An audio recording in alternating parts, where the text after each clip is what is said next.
good news and bad news. The good news, now, the bad news is that Mr. Chris is not here today.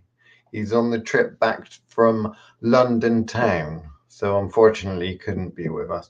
The good news is that I decided not to bother cancelling the show and instead thought we were to talk about something, just you and me, yeah? So the subject today, apparently, was, I don't know what is this called, Adventures in Wonderlust. May or may not sound similar to a famous witch, YouTubey, Instagram type witch. One of the pole dancing ones, yeah? So today is not really a peer review, but I wanted to go over a couple of things because there's this one witch that I think Chris was interested in following. We have some kind of, apparently are subscribed to this YouTube channel, so thought it might be nice to talk a little bit about our peers, other people that put content out and such. I'm not going to give you the exact name of the person. I'm not going to do some pole dancing either. No, I don't. Do you see a pole? No, it's not going to happen. Not today, anyway. So, I stumbled across this channel after Chris talked about it, and I've looked at a couple of the videos. The first one of which I thought wasn't half bad. Okay, so I'm going to go over the one that I thought wasn't half bad first. It happened to be 13 recommendations for beginners looking into witchcraft, beginner witches, baby witches, I believe the person was talking about. Not that I personally like that term. So we're going to go for all 13 and we'll see whether we agree with them. You can type in the comments and I'll say out loud what my personal take on some of these 13 recommendations for beginners in the quote unquote craft, right? First one, read.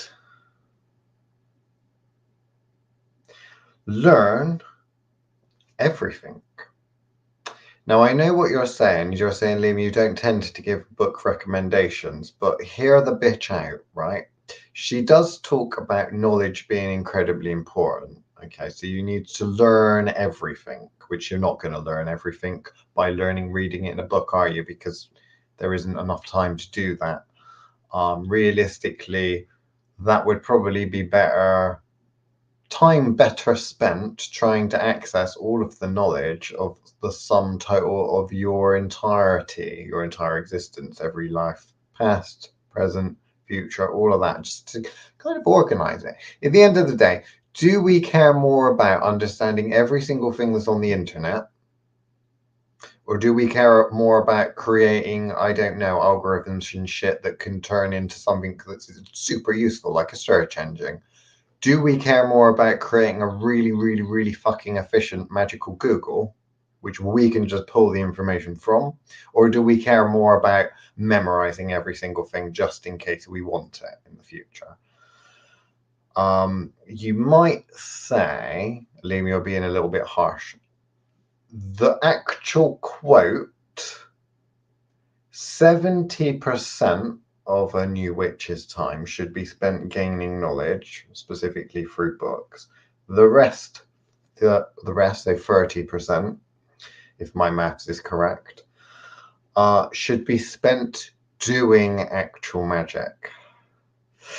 Now, reading books, 70%, doing magic, 30%. I think we've got a problem here, because if you look at some of the books over my shoulder or on the shelves, there are some of the slightly better books that I've acquired. Now, there's a considerable amount of shit, as I'm sure we would all agree, on occultism and magic and such. The problem is if you're spending loads and loads and loads and loads and loads of your time, as I think the implication is here, reading all of these things to see other people's perspectives and points, how long does it take for you to realize that most of them are copy and pastes? Most of them are the same. The correct answer to that question, funnily enough, you would say not long, but actually, hear me out. I've met many people that have been practicing for over 10 years, over 20 years, over 30 years, that is exactly what's happened. They've constantly tried to get more and more in every book, and they're like, oh, this one I haven't got much, and feel like they kind of know something. They feel like they kind of know something about magic, witchcraft, occultism, whatever. They fucking don't.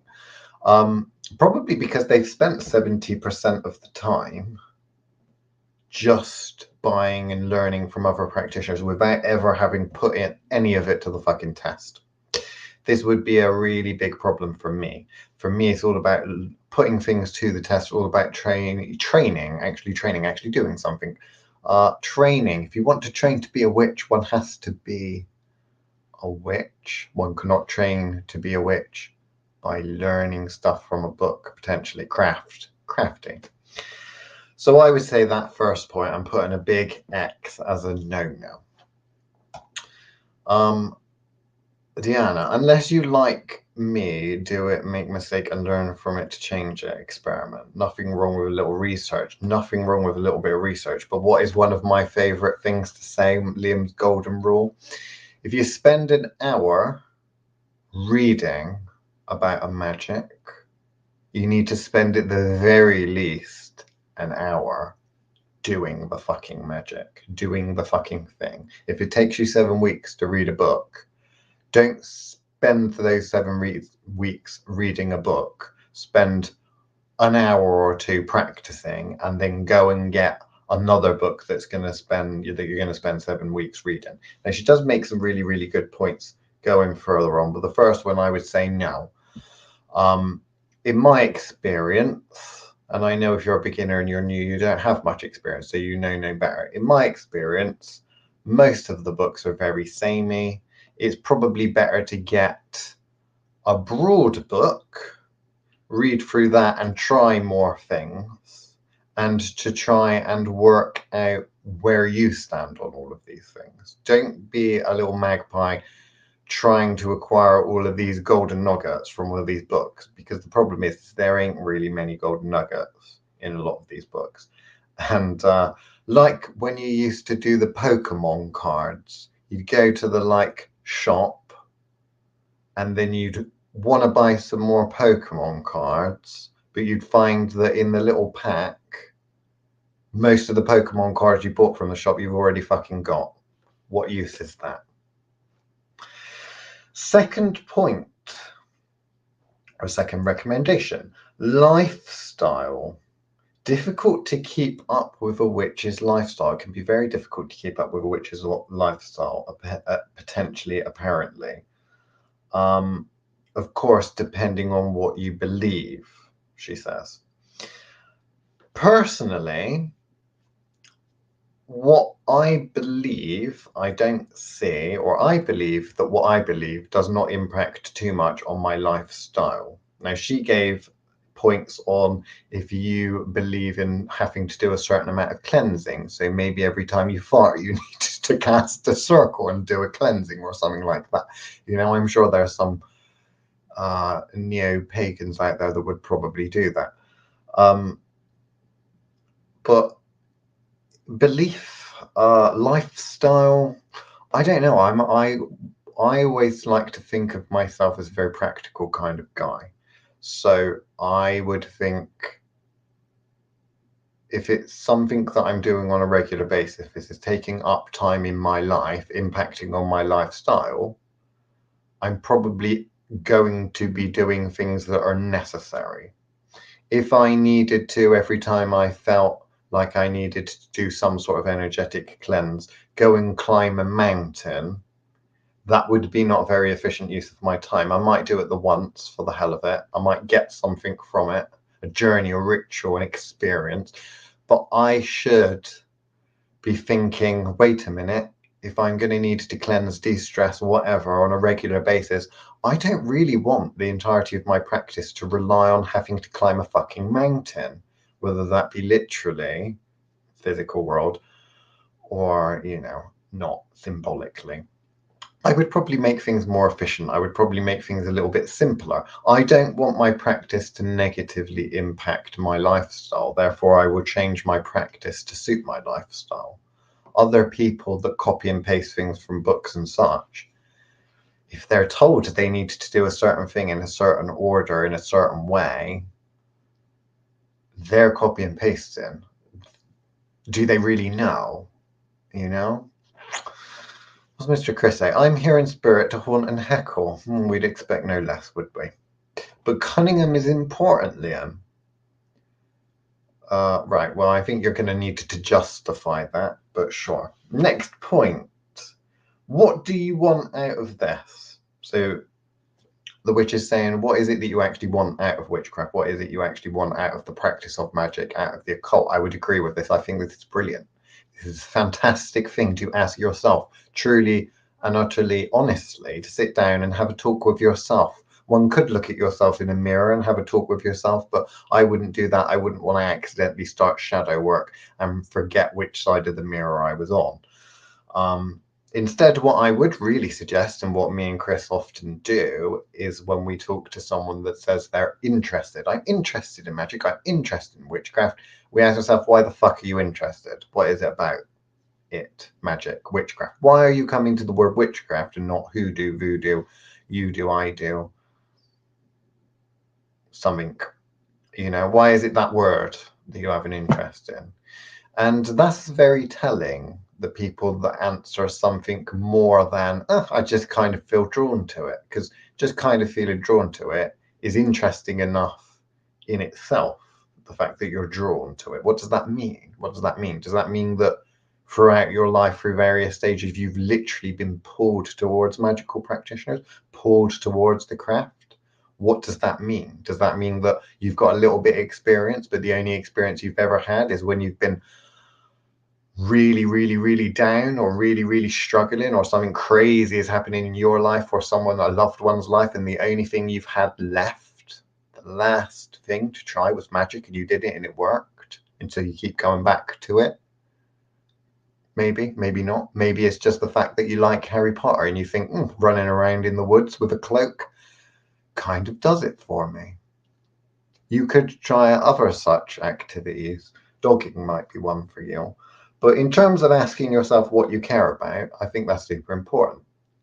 There was one person that I spoke to that they came to magic, witchcraft in particular, because of their Christian background. No, I'm not talking about the Dark Pastor. I'm talking about someone else. They came to magic because of their Christian background. They actually felt and thought and believed that Jesus and God and Yahweh and all that was going to send them to hell. Their only reason for practicing magic was to say, okay, I know that God is coming for me. I know the angels, such, whatever, are coming for me to throw me in the chokey, throw me in the fiery, melty, nasty lake of fire. So I need to start understanding how a magic works. Can I defeat the angels when they come for me? God, when he, she, it comes for me. They were preparing for war. Very interesting. That was their reason. They wanted to understand the rules, of which there are some very interesting points that person made. Contract wise. Anyway. So yeah, what do you want out of this? What do you want out of magic? What brings you to it? I think is a super important question to ask yourself, even if you don't tell others or are honest about that. Bellamy Boys for footstools is what Chris wants out of magic. He wants nothing else than Bellamy Boys as footstools. But we all know that the guy's got an ego which certainly wouldn't fit in this realm. So I used to follow a Miss W. Lust. My impression was her content skewed a bit young/juvenile. I'd be interested to see where her practice is in 5 to 10 years. Yes, so this in particular witch, Jason, has recently talked about one or two things in latest videos going back to some of the other points, which I will raise when I get there. So the next point actually is one that she makes, which fits perfectly with what you just said, Jason. She says intention isn't everything, but she also goes on to say that she used to think it was all about intention. Now, I would say that I would agree with her. Intention isn't everything. I would disagree with her logic and thought process. You see, she said, if it's all about your intention, that means the power's coming from you, and you will deplete yourself trying to cast spells. Therefore, your intention isn't enough because your intention, your willpower is coming from you, the energy is coming from you, and you should use other energies. I'd partly agree, partly disagree.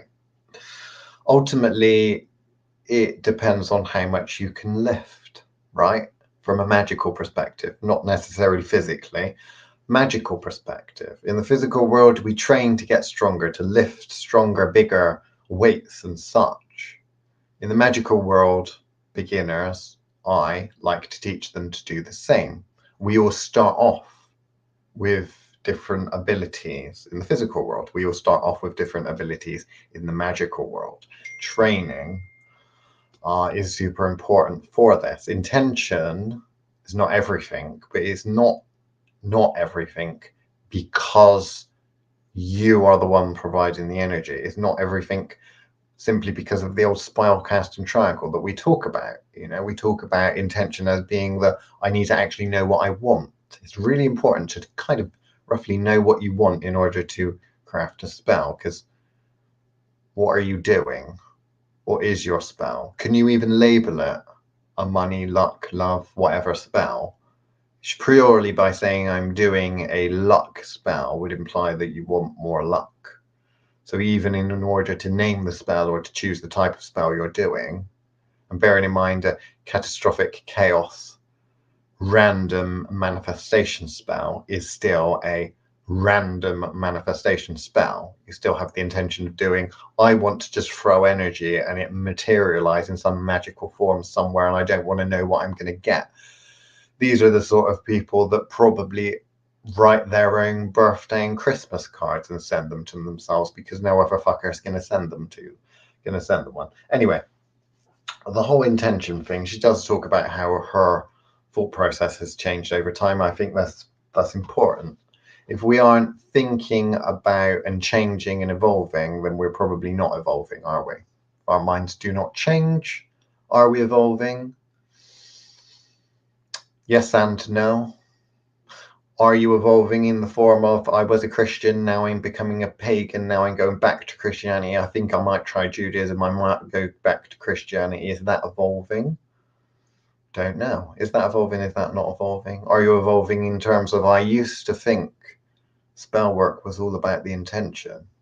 And then with my son, little Timmy, when I was on his deathbed, when he was on his deathbed and I was next to his deathbed, patting him on the head saying, there, Timmy, the angels are coming for you. I really, really, really intended for him to get better. So did the doctors and the nurses. I could be thinking, well, little Timmy died, therefore, why was I not able to save him? The correct answer to that is because me and the doctor was intending for him to get better. That nurse, she wanted him dead, didn't she? She was more powerful energetic-wise, so she got her wish. No, I'm joking. That didn't really happen. Little Timmy is not dead. Little Timmy is still very much alive. I've talked about little Timmy before. I've talked about this whole thing before. So rather than continue to go on, we'll just move on to the next point. Don't be your only battery. So that basically means is where is the energy coming from, which is similar to what we already talked about just then. Adding other forms of power into your spells. Now, that's all well and good, and I'd agree with that. I would say, if I want to lift the sofa up and drag it, I can. I've lifted the sofa up before. I've proved that to myself. I didn't read in a book, theoretically, a man of 31 years old of a certain height with no medical condition should feasibly be able to lift that sofa up. No, I didn't know that from a scientific paper, book, study, whatever. I know it because I've picked it up, you see, experience. Not so much about the book, read, intelligence and knowledge, more about actual fucking practicality. So in terms of spell work that I might do or have done, I might think I'm going to do this certain spell and I'm going to use my own energy because I know, and I've done it so many times before, I know that I can raise the energy from myself super easily. I can tie that to my force, my energy, and the output of my energy is more than required, is more than what's required to make that spell manifest. At the same time, I could be thinking, actually, I can't be fucking bothered. I'm going to call the boys in or girls in to go and lift the sofa for me. So am I going to pull in other energy streams to power the spell? Of course, I'm always directing, remember. I'm always there saying, you on that side, you on that side, pick the sofa up, put it over that way, want it facing the window, right? That's important. I've got to be there. I've got to have some involvement with the spell, even if I'm just directing. But of course, with the old spell casting triangle, intention, what you want, journey, how do you want it to happen? Those are the directing parts. The energetic component, the energetic part, where's that coming from? Is it coming from me? Is it coming from other things? Spirits? What? All of it? Who knows? She likes to show you how to do spells on the channel. We'll talk about those later because it's shite. So, seventh point, everything matters, but not everything is necessary. So she goes on to talk about batteries using things within spells and that correspondences shouldn't just be relied upon. Hate to break it to you. I looked at several videos.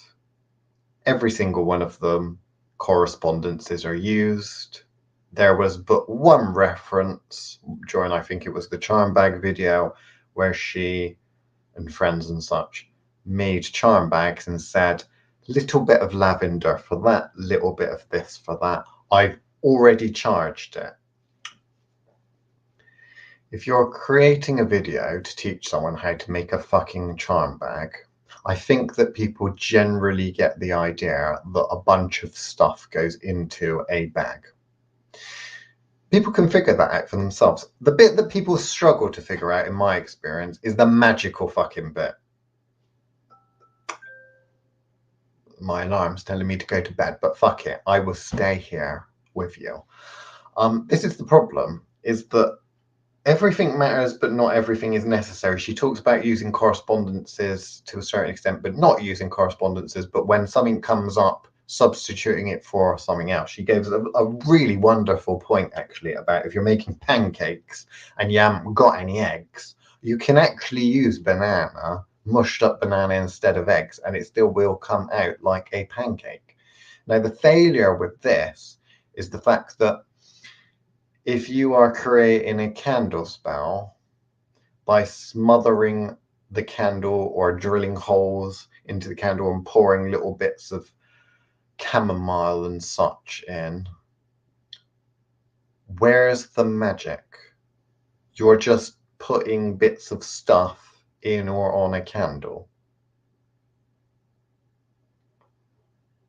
Do we see a problem here? I hope you do. So substitutions and such, yes, obviously. You go by how far out of your way you're realistically wanting to do. I will do spells that require me to go out of my way to go and get an ingredient, to go and do a certain thing, be in a certain location and stuff. I don't do it because I need to, though. No. I do it because I want to. I do it because actually I really feel like making a candle today, but I haven't got nothing to make a candle with. So I'm going to get some beeswax and make a candle. Can I do the spell without a candle? Can I do a candle spell without even a real life candle? Or I'll just do it in the fucking astral in it. That's a hell of a substitution. Might be a bit beyond some people at the moment. Point number 8, get crafty. Well, some of us are quite crafty, and I don't just mean arts and crafts. So I would say get crafty as in manipulative, troublesome and such, because let's be fair, witchcraft is becoming a bit sanitized. Where are the supervillains within the witchcraft community? The anti-villains. We all know that the baddies have more style and better costumes than the goodies. But I think what she actually means with that is you already have what you need around you, just get creative with what you've got. So yeah, realistically, that's kind of what I've said already. I got to that point already, I think, which I would agree with her. Use what's around you. You don't need to get some exotic bullshit. It is past Liam's bedtime. Maybe she's a vegan, so doesn't have enough energy to give to magic B12 deficiency. Now, Chris, you're being very feisty and rude today. I don't know if she is vegan or not, but I'm not going to hold that against her if she is or isn't. Number 9, master your fundamentals. I don't know how I feel about this one. She gives, I agree and I disagree. I think depending on what mood I'm in or who I'm talking to, I would either agree or disagree. So the main thing here is master your fundamentals. She talks about basic things that any witch should realistically be able to do: banishing, cleansing, money spell, this, that, and the other. I would kind of agree with that. So fundamentals in terms of, is it important for people to master? I think that if you've been practicing magic and call yourself a magical practitioner, have some experience, you should realistically be able to do certain things. Mastering the fundamentals, to me, I would say means actually master something before you move on to a bunch of other stuff. So if you've got an in tray like that, full of stuff that's half done, you should probably finish some of that stuff before you move on to something else. So this is something that some practitioners, when they start out, are like a kid in a candy shop. They end up wanting to eat everything, go and end up puking up everywhere. And then some fuckers got to clean it up. Mummy, daddy, shopkeeper. Me and Chris are shopkeepers of Witchcraft Shop. Who do you think these fucking little rancid magical children, baby witches come to when they've puked up? They come to us. Which does bring me on to something else I want to talk to you about today. Philosophy again. Next thing, number 10. You will always be wrong to somebody. Stuff that I say will upset people. Stuff that I say may be wrong. Maybe wrong purposefully. Maybe wrong because I don't know what the fuck I'm talking about. Who knows? But realistically, we don't all agree with each other. I understand that. You understand that. Is that really needed to be a point? Maybe. I don't know. There are people that look for universal truth and they think, well, wait a minute. If there is a universal truth, like a scientist, the universe works in a certain way, like maths, 1 + 1 always equals 2 in maths. If the universe really is structured and such, and magic really is structured, then all things must work the same on some level, potentially. Therefore, if you understand how things work, you can understand whether something will work or not. I can look at someone's bullshit spell and say, well, you've rolled a candle in some Himalayan salt. What the fuck is that going to do? You know? Problem is, sometimes that might work. Sometimes it might not work. Depends on your picture, your point of view and such. I think we do have to be a little bit careful here with the idea that everyone's opinion is equal to everyone else's opinion. I think that if you wanted to talk about something super specific and you have an expert in that field, medicine, for example, we can talk about the effectiveness of certain medications, and you could get a doctor, you could get a pharmacist or pharmacologist, and then you can get some crazy ass hack from conspiracy.com or something like that. And you think, well, wait a minute, how many of these people, because they're all using the scientific method, the conspiracy theorists often like to think that they use scientific method in that it's logical, they have logical thought process. but not really. Logic is a funny thing. Ultimately, I don't want to ramble. You will always be wrong to someone. You will always be wrong to someone. I like to listen to other people until the point where I actually think that I might actually have to punch them in the face because I find them so fucking annoying. Most of the time it is not because of what they say that I disagree with. It's just because I find the person annoying. Number 11, your craft will change, evolve. Yes, it will. Your craft should change. Your craft should change according to your mood. Your craft should change according to your extra input, more things that you've learned, more techniques, experiences, and such. Your craft can change because of many different things, but your craft is likely to change. Of course, Chris is never wrong. You know that because he's told you. He's written it down. Chris's word was received from the ethers, from the heavens and such, and was written down on paper. A bit like another guy. How many followers of Chris do you think? I have the answer. The Almighty. I know. What proof do you have? It is written. The word is written. Where is it written? Fausty Witches show. Look, it's there in black and white. I'm never wrong. Christopher Evans never wrong. And then there's that old argument of, well, wait a minute, like they talk about in the Bible. The Bible is right because the Bible tells me it is right. Chris is right because Chris tells me Chris is right and that he's never wrong. Who do we believe? Well, we could look at all of the things that Chris has ever said and then try our best to research, was he right about those things? Was he not right about those things? Ain't nobody got time for that. I agree with Chris. I'm never wrong. Okay. Got some Chris fanboys in, I think. Number 12. Something that's really, really good, actually. And if I didn't know better, I'd say the bitch stole it from me and Chris. Always use divination. When you're planning a spell, good to look into the future to plan said spell, right? Because when you have a clear understanding of this is what I am going to do, I am going to do this candle spell for luck, right? I am doing this candle spell for luck. I'm going to get a green candle because green's lucky apparently.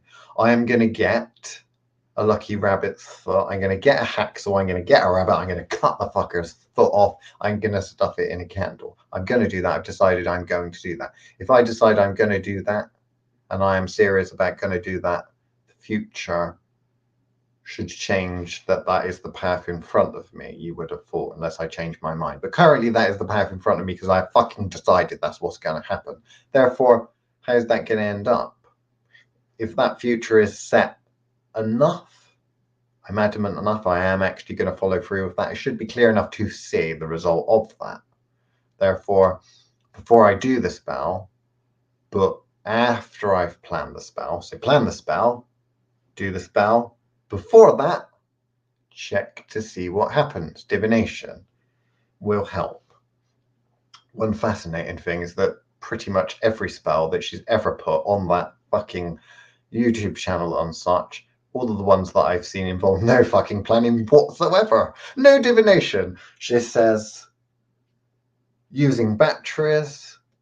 Don't see much batteries being used, just things sprinkled on a candle. She says talking about using divination. Don't see much fucking divination being done.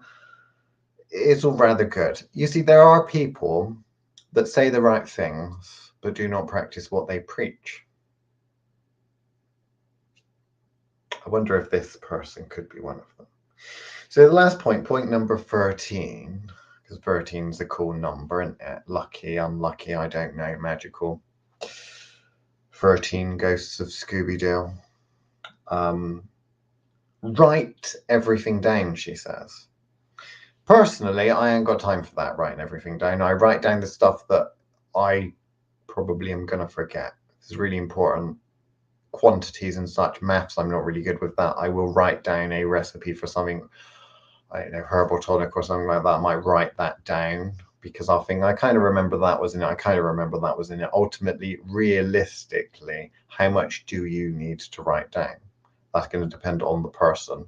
I'm not going to tell you how much you should or shouldn't write down. I know there are people that really actually struggle with memory, so writing things down is really useful. Same time, I know people that can't read or write, so they ain't going to be writing fuck all down, are they? Yes, I do actually know people that can't read or write. Right, so that is all of the points. So there's a couple of things that were quite interesting when I looked at other videos and such from this person. And that was, one of the things was obviously was the fact that they're telling me to do all these things like divination and such, and connect batteries and not just use my own power and all that bullshit. And yet they don't seem to do any of that in their videos.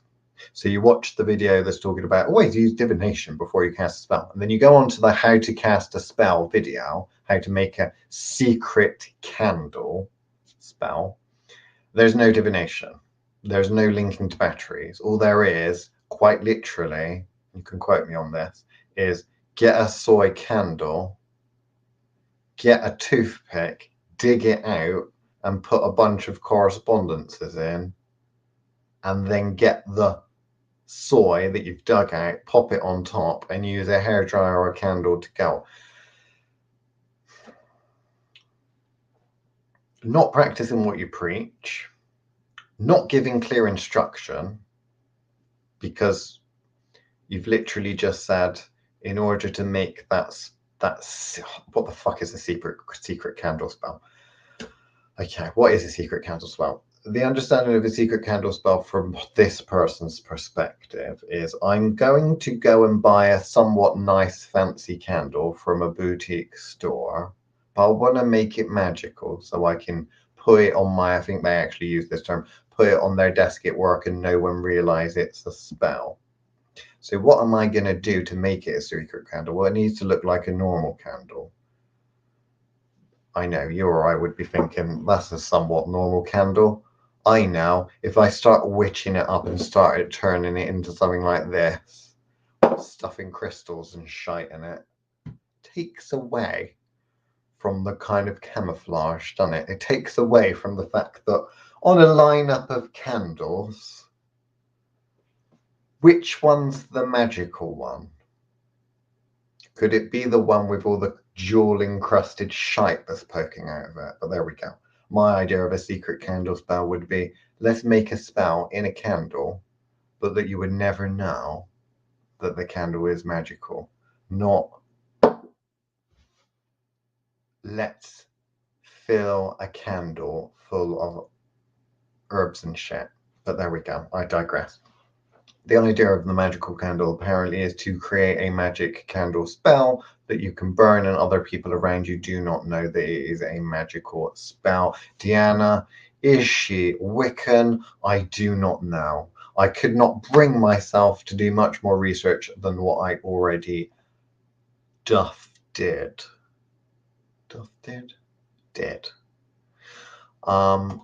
I think her practice works for her, but she struggles communicating how it actually works. I think that this is a common thing. Is it so common that it's common? I don't know whether it's so common that it's common, because I'm pretty sure that a lot of magical practitioners on YouTube, their spells don't even fucking work for them. But we'll give this one the benefit of the doubt, right? She does say some of the right stuff. So maybe the spell does work for her. Maybe the stuff does work for her. She just gives really shite instructions. But this is one of the problems I see, is that bad teachers in the occult magical community, not bad teachers that take advantage of their students, because, well, at least that way you're going to learn magic. Don't know. I should keep my mouth shut at this point.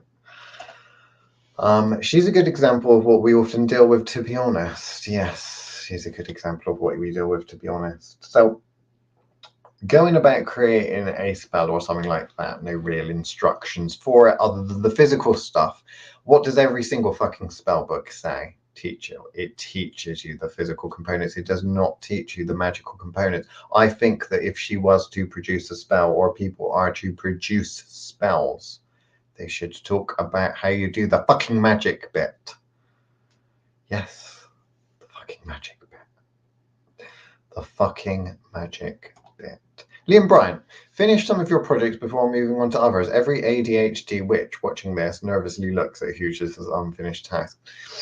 Yes, well, there is some wisdom in there somewhere. There is some wisdom in there somewhere, and I'm not saying you have to finish every magical project. What I am saying is that you never finish a magical project. Never finish a magical project. What fucking magic have you done? What magical project have you done? If you've never actually finished anything or led all of your spells to a manifestation, how do you know you can do it?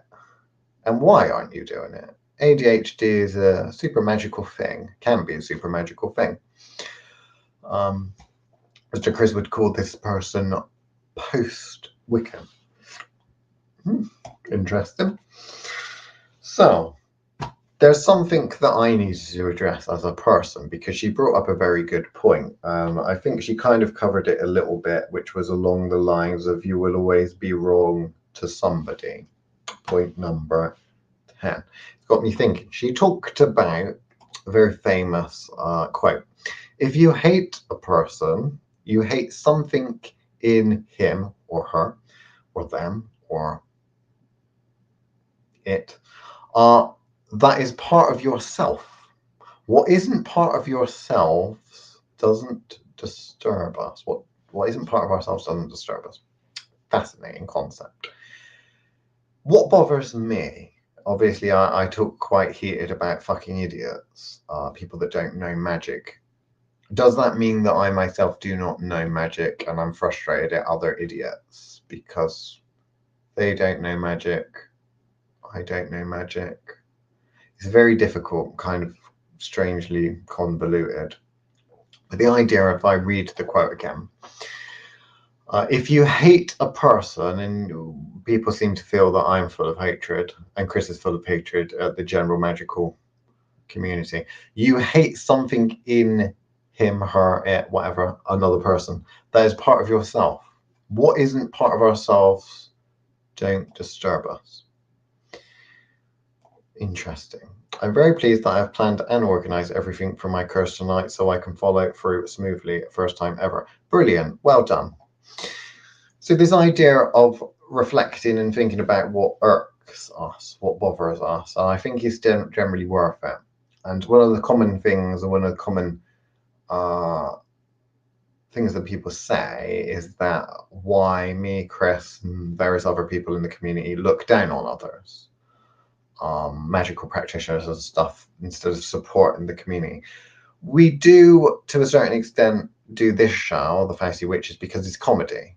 Because as an outlet, it is really important to feel as part of a community. And if you troll through all of the Instagram, all of the Facebook, you listen to all of the neo-pagan claptrap bullshit, and you think this is just shit, and yet everyone else is just saying, oh, well done, oh yeah, this is brilliant, oh, this has really helped me, but you're there and you're thinking, this is bullshit. This is bullshit. You really want someone else to say, Liam, I think that's bullshit as well.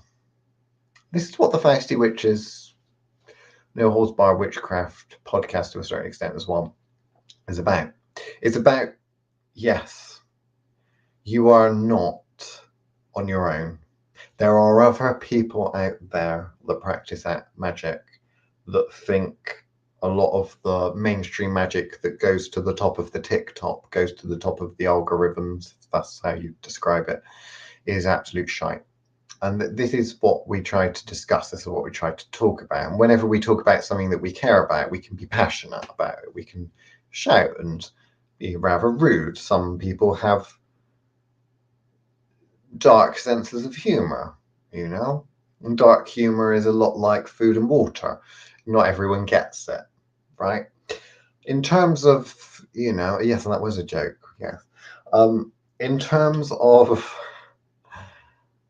your own shortcomings and looking at it, I think that there is an element of truth there.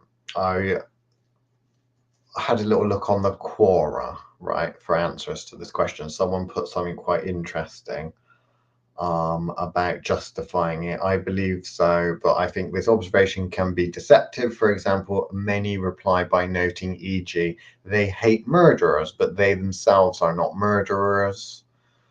Blah, blah, blah, blah, blah. Interesting point that they put at the very bottom was the key is to be abstract. You don't hate people who litter. You hate self-centered people who don't care about the effects on systems, or people who are lazy, or people who create work for others.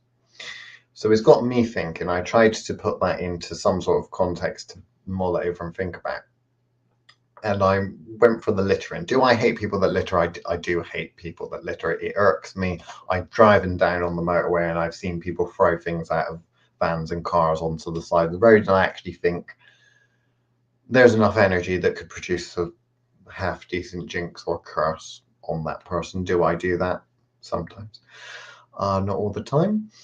But do I hate people that litter? Yes. Why do I hate people that litter? How does that reflect on me? Because I don't necessarily, as far as I'm aware, litter, right? What I dislike about people that litter, well, the first thing that comes to mind when I see someone litter, apart from the reaction of a kind of anger, is I've got to now pick that up. Which is interesting, isn't it? It reflects on me. I'm not a litterer, but it makes me feel like I've got to do something about it. And throughout my life, there's been a lot of people that are dependents. There are people that I have to constantly pick up as they fall on the floor, sometimes physically, sometimes energetically, sometimes metaphorically, but it's one of those things, isn't it? I don't really know where I'm going with that, other than the fact that I suppose it depends on how you view that quote. I don't know whether I agree with it or whether I don't agree with it, but there we go. Sure, everyone has the capacity to be shit, but that doesn't mean recognizing shit practices exemplifies some projected insecurity. That quote might as well say, I'm rubber and you're glue. So we've got like, what, 10 minutes or so left.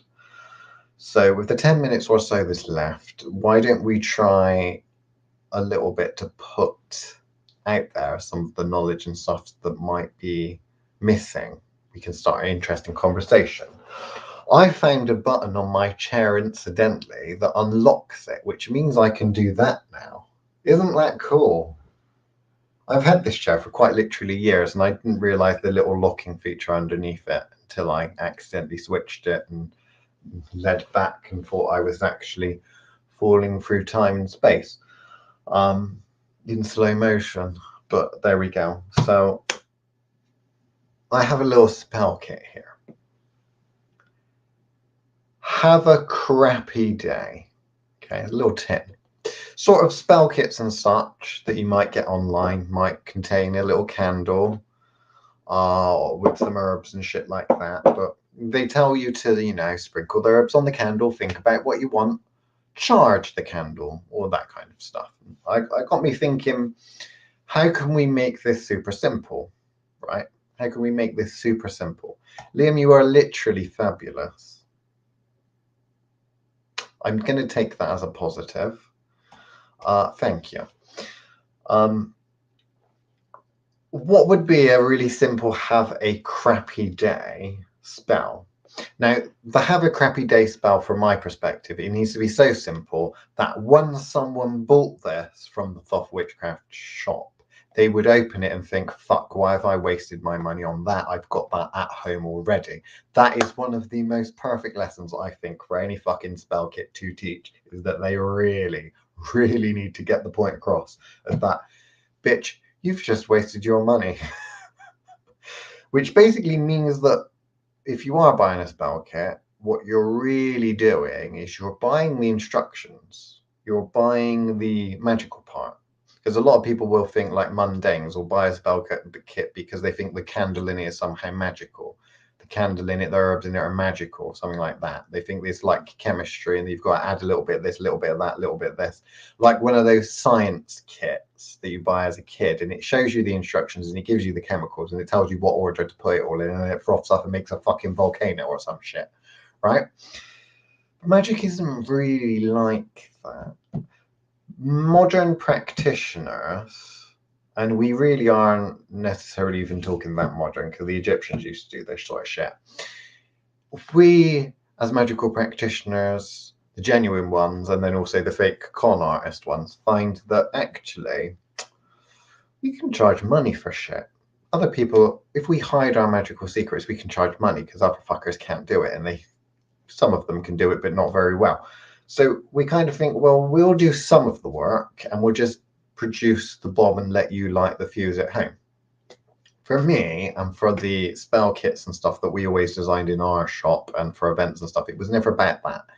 It was never really about making the spell kit for someone to take home and light the fuse. It was all about teaching and empowering people to actually learn how to make a spell.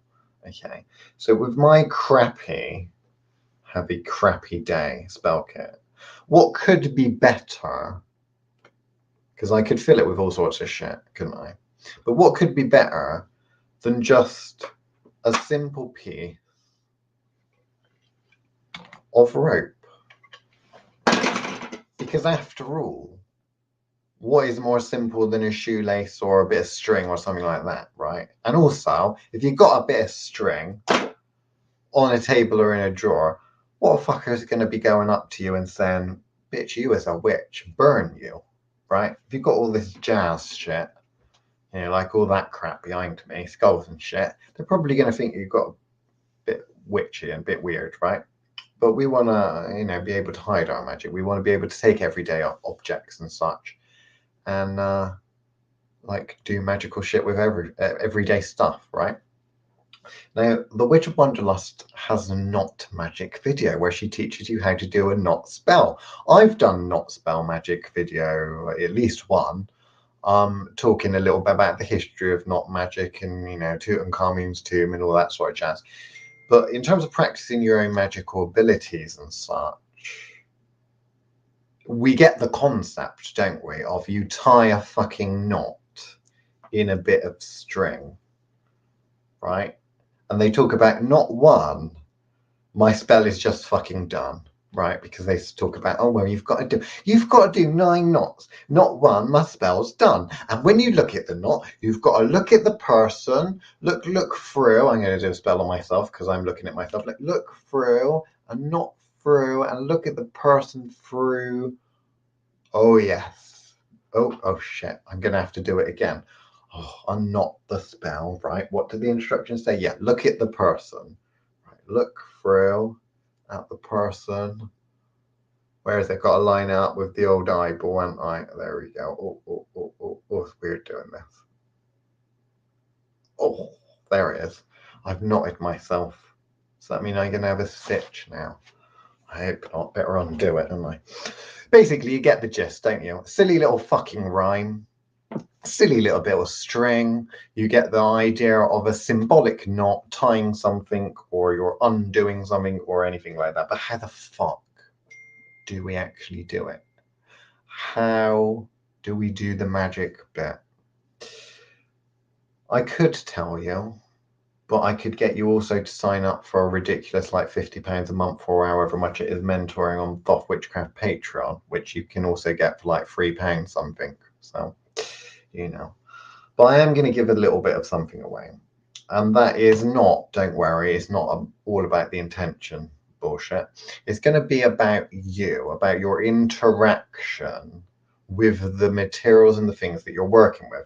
So how can we use divination? Do I need to get me psi cards out to do a not spell and such? Well, one could say, what I'm going to do is I'm going to say, I want to give some bastard that I don't like stomach cramps. And my spell is going to be to do that, to knot it and say, bitch, you're having stomach cramps. That could be my spell. That's a simple spell. And there's no reason why that couldn't work if you applied the right energy and such to it, right?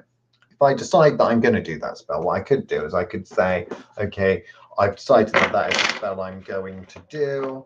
I am going to do my little reading, which I'm going to do the side card reading. So we'll keep picking a card. Work is upside down. What does that mean to me? To me, work upside down means it don't fucking work. That's not very good. Why don't it fucking work? What does that say? Onion? Oh, union. What does union mean? What does union mean to me? Union means to me a marrying together, a tying together, not tying together. So some sort of union, but it's upside down, so union missing. Some sort of tying together missing. Fuck does that mean? Another fucker that's upside down. Look, what does this say? Liberation. And look, it's got a little sneaky thing on the bottom. Liberation, which I think is a bit of string untied. Liberation. Someone's liberated, someone's not liberated. Liberation upside down. Liberation, I don't know. Do I feel liberated? Am I a self-empowered woman? Do I not wear a bra? No, I don't wear a bra. Union, liberation, I don't fucking know what that meant, but oh, the skills. Liberation from the skills. Liberation from skills. Skills, that's the right way up. So liberation from skills, which basically means, bitch, I ain't got the skills to do that spell. Who's liberated? The person I was going to cast it on. That's unfortunate. Fortune is upside down. Unfortunate that I haven't got the ability or being able to cast that spell. You see where I'm going with this? It's in the stars, literally. Don't need fucking Miss Cleo or Mystic Meg to tell me my astrology for this spell. Ultimately, the spell don't fucking work, does it? So at that point, what do I do then? Do I go away and do the spell? No, because it ain't gonna fucking work, is it? I've got to really think about this. I've got to really put some effort into thinking about this. One of the wonderful things about spell work and energy and stuff like that is I get somewhat flustered when I do spells. When I think about someone that I don't like, when I want to give someone a crappy day, there's a certain amount of energy, that's exuded from me. I undid this because I'm actually physically getting hotter. Talk about a physical manifestation here, kids. The room temperature has not changed. I'm getting hotter. I'm getting warm. I'm expelling energy. Does that mean every spell that I do, I expel energy? Not necessarily. But I'm feeling some heat and I'm getting a little bit flustered. And I'm actually feeling that this energy is building. My voice has changed slightly in that I have purpose to what I'm doing now. I'm engaged. I am exuding energy, so why not try to capture some of that energy? Why not try to capture that and put that in the spell? Okay, if I'm producing all this energy, what's the fucking point in sweating it out and stinking? You can have a shower, I think, after this spell. Cleanse me, innit? Got to cleanse yourself after doing a baneful working. Is that because of the negative energy lingering, or is that because you just get sweaty and stink of BL? Who knows? Ask the Wiccans. Incidentally, if it is the latter, and after doing baneful magic you get sweaty and stink of BL, then all these love and light lurkers and such that fucking stink of BL, they must be absolute devils, really, mustn't they? But there we go, I digress. So we have our not spell. Who do we want to fuck up? Who do we want to give a crappy day to? Crappy day would imply, I don't know, I did quite like the idea of stomach cramps. So I want to give someone stomach cramps. Who do I want to give stomach cramps to? Don't want to give it to myself, do I? I'm going to give stomach cramps to a person. What person? See, this is the problem, isn't it? When you're put on the spot, the energy kind of dissipates. You're kind of like, well, I've got students and such that I've said, okay, go and do this spell. What do you want to do this spell on? Who are you going to do this spell on? Yeah, I want to do that. I need to think of the target first, don't I? I need to think of the target first, and then as I think of that target, I'll be inspired, right? So Liam, think of the target first. Don't think, bitch, I need to practice me luck spells. Who can I do a luck spell on? Well, I kind of could do it on that. Could be. No, I really want to do the fucking spell. So something about menopause. What the fuck is that? At my age, it's hard to know if it's magical energy or menopause. Girl, I feel ya. Yeah. This episode of Fausty Witches reminds me of Liam's occult ramblings on Patreon. Yeah, I can see.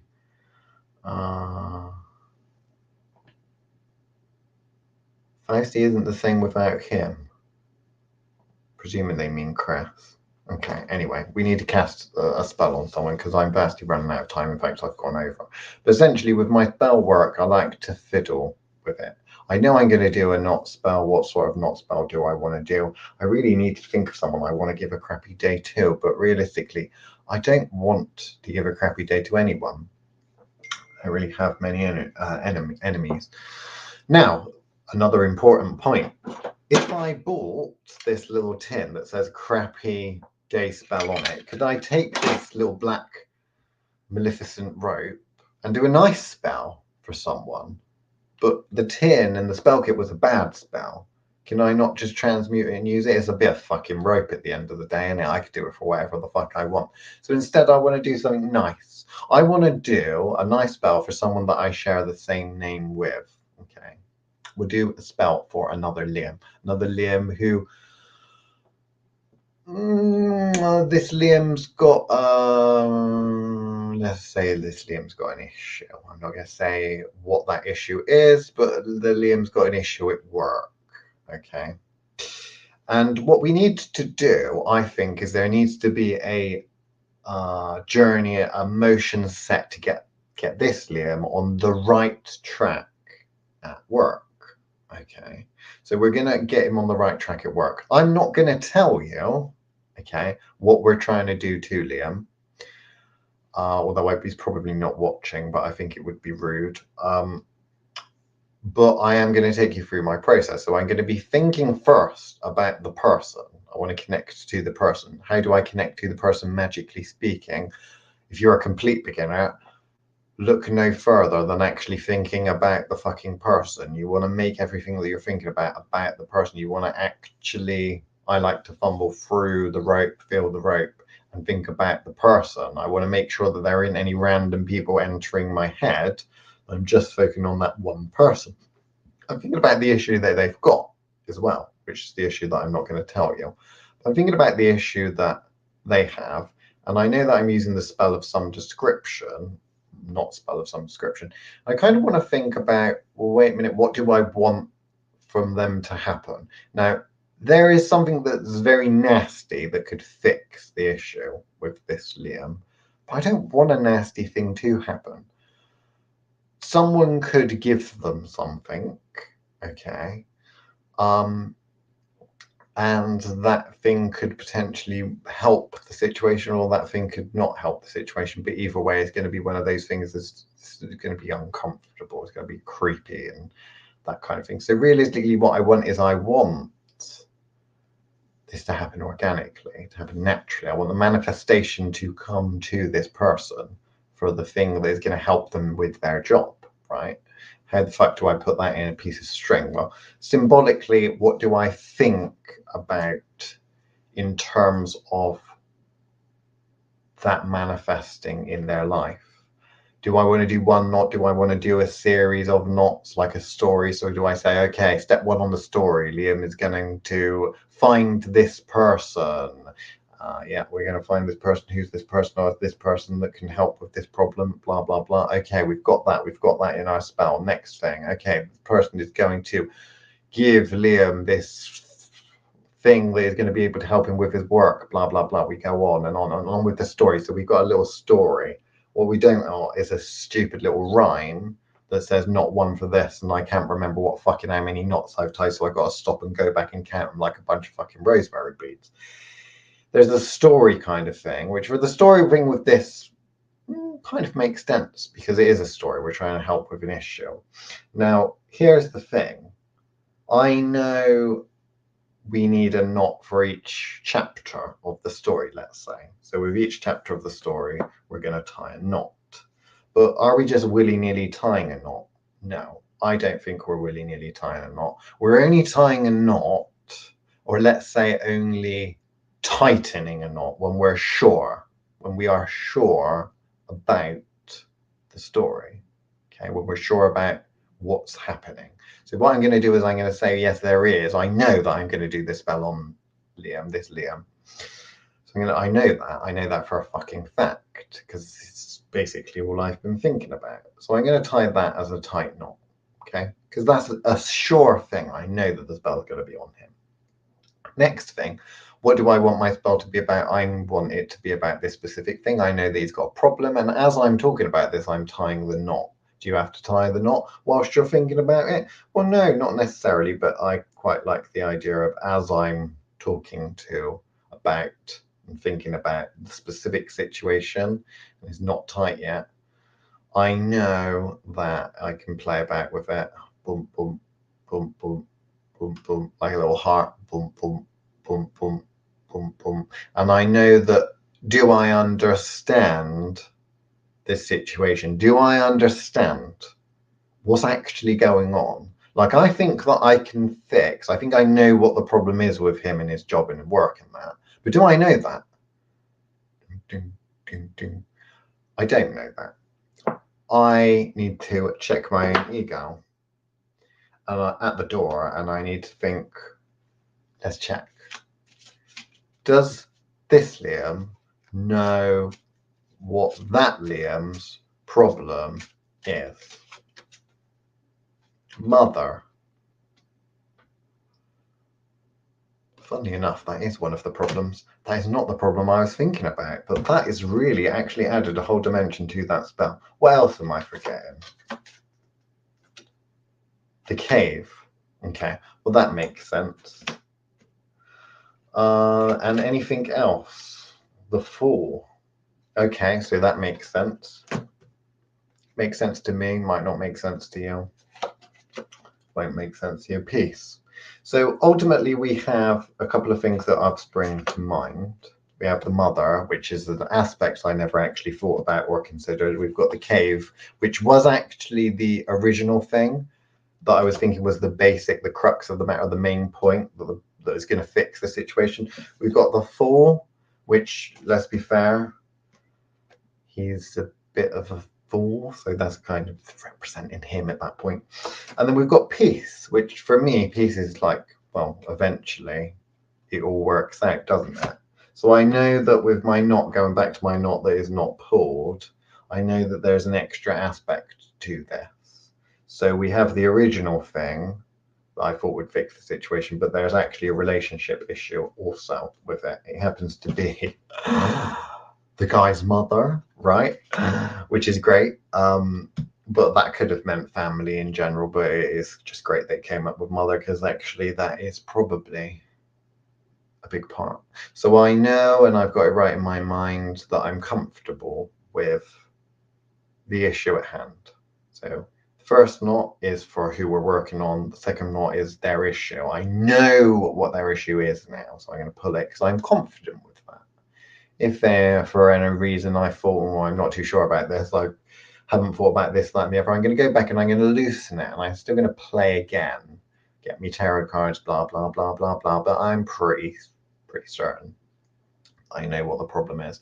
So the next thing is fixing the problem. Am I fixing the problem? This is like a loading bar, kids. You know when you download something and it's got the loading bar, it's like going to 100%. When it's at 100%, it kind of remains there for 10 fucking minutes, even though the initial download to get it to that was only 5 minutes. But it's like a loading bar to show your progress. So this step number 3, we've got to be thinking about how the problem is going to be fixed. Okay, so we've identified what the problem is. Now it's about how the problem is going to be fixed. And realistically, how it's going to be fixed just popped into my head. If I didn't know how it was going to be fixed, what the fuck do I do? One could ask the cards. Now, what I'm going to do, because I want to do things by the book and I'm a good boy witch, is I'm going to tie the knot. I'm going to leave it open, right? Because I think I know how it's going to be fixed and how I want it to be fixed, because that's what popped into my head. But guess what? I'm going to pull a fucking card, because I'm going to see Liam, asking myself, talking to myself, is that how it's got to be fixed, or is there something I'm missing? Scales. Scales, and the apple never falls far from the tree. Don't know why that came, but then there was family involved. What the fuck does that mean? I mean, intuitively, I would say that there's a family dynamic with this apple tree, scales, balance, something like that. I think actually there is a family dynamic, but because it didn't make a huge amount of sense or perfect sense to me, I'm pulling another card. Oh, what came up? The home.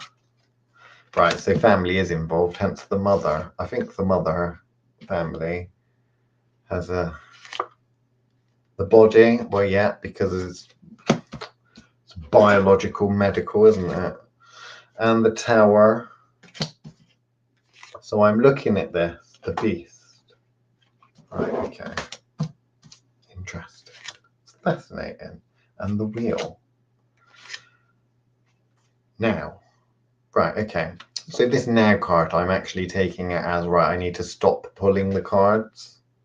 Normally with a lot of these, Chris and that would keep telling you to pull them until you get the Inquirer card, which is like the green one, which is the one that says like, this is it. Your inquiry is registered, thanks. That's it. But this, in terms of all of the cards and stuff that I've dealt with and that I've drawn, actually family is involved. Now I was thinking Christmas, funnily enough, to start with, that December Christmas and family gatherings and stuff would be a really good one to help fix this problem. But actually I'm getting an issue with a family member that may also have the same problem and such. So, you know, who knows? Don't know if he works with his family. Rather than pull a card, what I could do is ask him. But I tell you what I'm going to do, because I'm a logical scientist type. I'm going to say to my tarot cards, or my side cards, does Liam work with his family? Then what I'm going to do is pull one. Yes, but that was upside down. So is that a yes or a no? Fuck knows. I'll pull another one. Union. Was kind of a yeah. Is that yeah or a no? I don't fucking know. Destruction. Well, that's a no. So basically, no, he doesn't. I got yes upside down. I was thinking, is it yes card? Is it a no card? Is it yes reversed? I don't fucking know. So I pulled another one, union, which is kind of like symbolic of union, as in family, as in that's the fucking question, Liam. And I'm like, I know that's the question. I just want the question answered. Destruction is just negative. So I'm thinking that negative equals no, which basically means that Liam doesn't work with his family. Which basically means that now I can go and ask Liam, do you work with your family? And if he says yes, I'll know that my fucking card reading is shite. If he says no, then I'll know my card reading is right.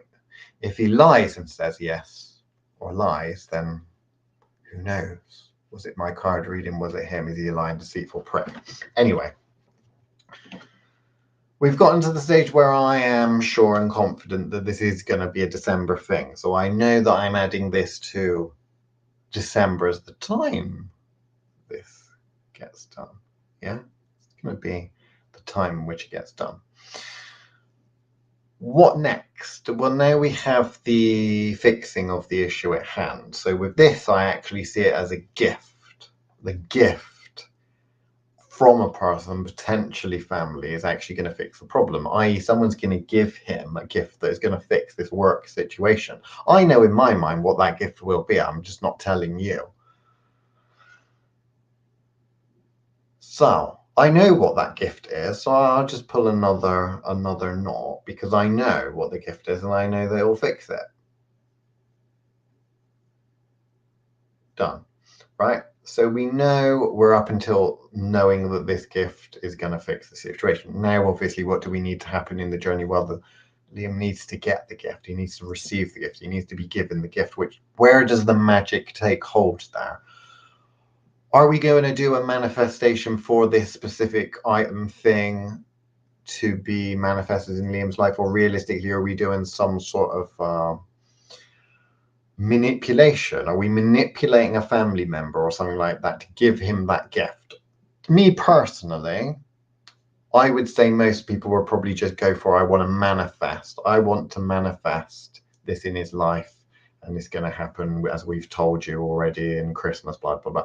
I don't feel that. what I feel like is that this energy, family mothering energy, has been present through every fucking thing thus far. Throughout the entire spell, I felt that. At least when it came up, when the cards show it, it was like constant, and it has been in every basically mini reading I've done within this work. And so I think the mother, this mother in type, is the one to give him the gift. So again, I'm breaking it down. I'm saying the mother in person is the one to give him the gift that's going to fix this problem at work. I know that. I know that that's what I want. But do I have enough energy to make that happen? I mean, is that happening? Is that actually happening now? I don't know. Shall I blow on it? Will that help? A little bit of energy. Shall I wipe some sweat off of my brow onto it? Is that enough heat energy to make this thing? Because this is where the stuff's happening. In this stuff, we were just doing our workings out in the story, but this stuff's got to manifest some fucking thing. It's got to get a person to manifest a specific thing, right? We got the specific thing. Now we need the person to manifest it. This is the most fucking crucial, important bit. I mean, it's all important, but this is like the bit that could go wrong potentially. So how do I feel about that? How do I know how much energy I've got to blow into this fucker? And do I need to blow into it? Right. I know. I'm going to say I am going to really put a huge amount of effort into thinking about all of the energy that I'm feeling, the fact that I really want this person, Liam, to get this thing to be happy with work, blah, blah, blah, blah, blah. And now I'm actually thinking that I'm going to channel that into my voice, into my mouth, and I'm going to take a big, deep breath. I'm going to really think about it. I'm going to blow that through that fucking hole. Blow through the hole, right?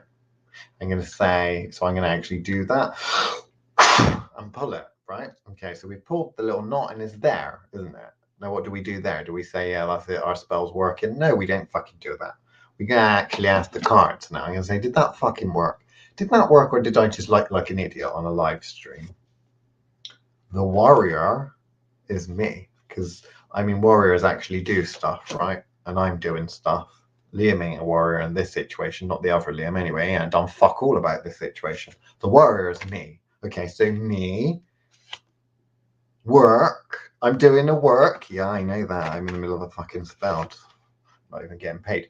The stars again. How the fuck is this coming up? I thought I already pulled that out. The stars again. Written in the stars. Written in the stars, that song or something. Saying written in the stars. For me, that is symbolic of the whole thing, the whole shebang. Written in the stars is this destined, this is going to happen, which means that this next card is presumably going to say whether it does happen or not. Fingers fucking crossed.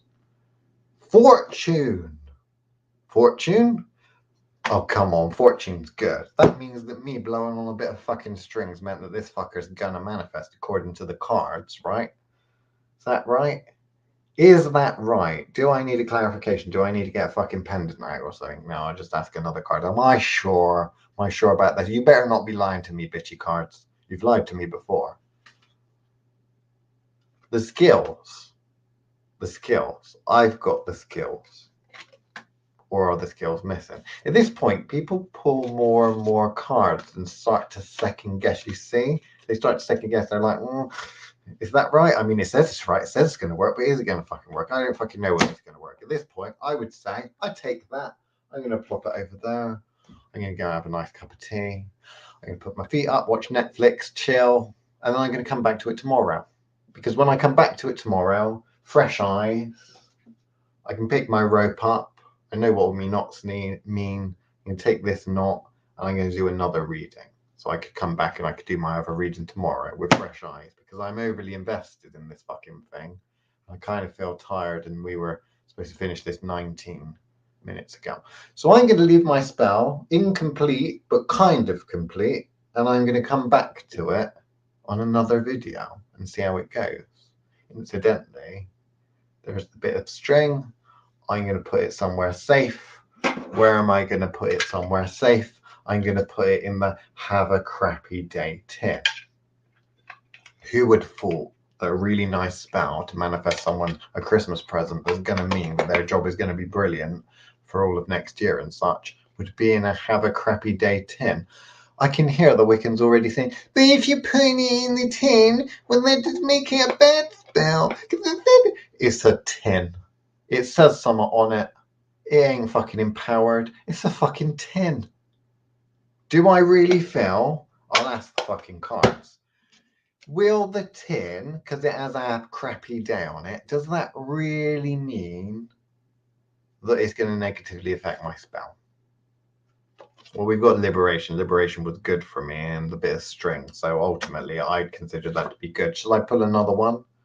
Stranger danger. Stranger danger.